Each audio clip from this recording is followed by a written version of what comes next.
Hi guys, welcome to our channel. இன்றைக்கி நாம் சூப்பரான சுவையான தக்காளி தொக்கு எப்படி செய்யலாம் அப்படின்றத பார்க்கலாம். இது ஒரு வாரம் வரைக்கும் கூட வச்சு சாப்பிட்லாம்.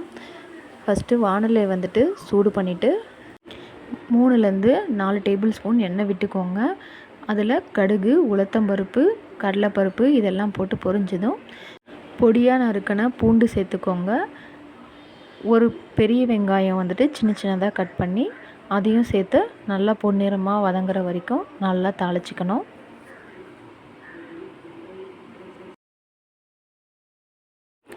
கூடவே கருவேப்பிலை கொஞ்சம் ஆட் பண்ணிவிட்டு நல்லா வந்துட்டு வதங்குற வரைக்கும் வெயிட் பண்ணுங்கள்.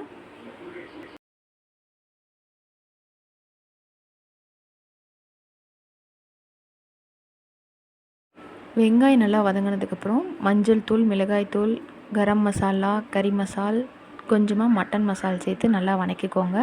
தென் 5-6 பழம் தக்காளி பழம் வந்துட்டு நல்லா அரைச்சி இந்த மாதிரி வந்துட்டு ஊற்றிட்டு அதை நல்லா வந்துட்டு மிக்ஸ் பண்ணி விட்டுருங்க. அதுக்கப்புறமா வந்துட்டு உப்பு வந்துட்டு தேவையான அளவு, நான் 1.5 ஸ்பூன் அந்த மாதிரி போட்டிருக்கேன். உங்களுக்கு தேவையான அளவு நீங்கள் போட்டுக்கோங்க.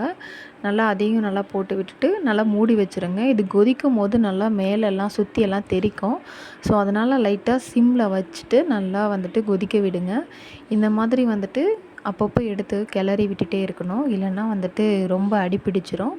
ஸோ அதனால் எந்த அளவுக்கு நம்ம எண்ணெய் விடுறோமோ அது வந்துட்டு நல்லா அந்தளவுக்கு வந்துட்டு கெட்டு போகாமல் இருக்கும்.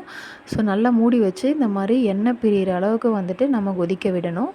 அப்பப்போ எடுத்து கைவிடாமல் கிளறிட்டே இருக்கணும். இந்த பதத்தில் நல்லா எண்ணெய் திரண்டு வர மாதிரி நீங்கள் கொதிக்க விட்டீங்க அப்படின்னா 1 வீக் வரைக்கும் கெட்டு போகாது ஃப்ரெண்ட்ஸ். இது பேச்சுலர்ஸும் வந்துட்டு செஞ்சு வச்சுக்கலாம், ரொம்பவே நல்லாயிருக்கும். கிட்ஸுக்கும் வந்துட்டு ரொம்ப பிடிக்கும்.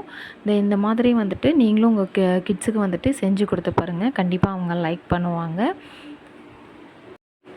அவ்வளோதான், நம்ம தக்காளி தொக்கு வந்துட்டு ரெடி ஆகிடுச்சு. இதை சூடான சாதத்துக்கோ இல்லை சப்பாத்திக்கோ வந்து தொட்டு சாப்பிட்டா ரொம்பவே சுவையாக இருக்கும். இந்த மாதிரி நீங்களும் உங்கள் வீட்டில் ட்ரை பண்ணி பாருங்கள். பிடிச்சிருந்துச்சி அப்படின்னா லைக் பண்ணுங்கள், ஷேர் பண்ணுங்கள். நம்மளோட சேனலை வந்துட்டு சப்ஸ்கிரைப் பண்ணிக்கோங்க. இந்த மாதிரி நிறைய வீடியோ போடுறதுக்கு சப்போர்ட் பண்ணுங்கள். தேங்க்யூ.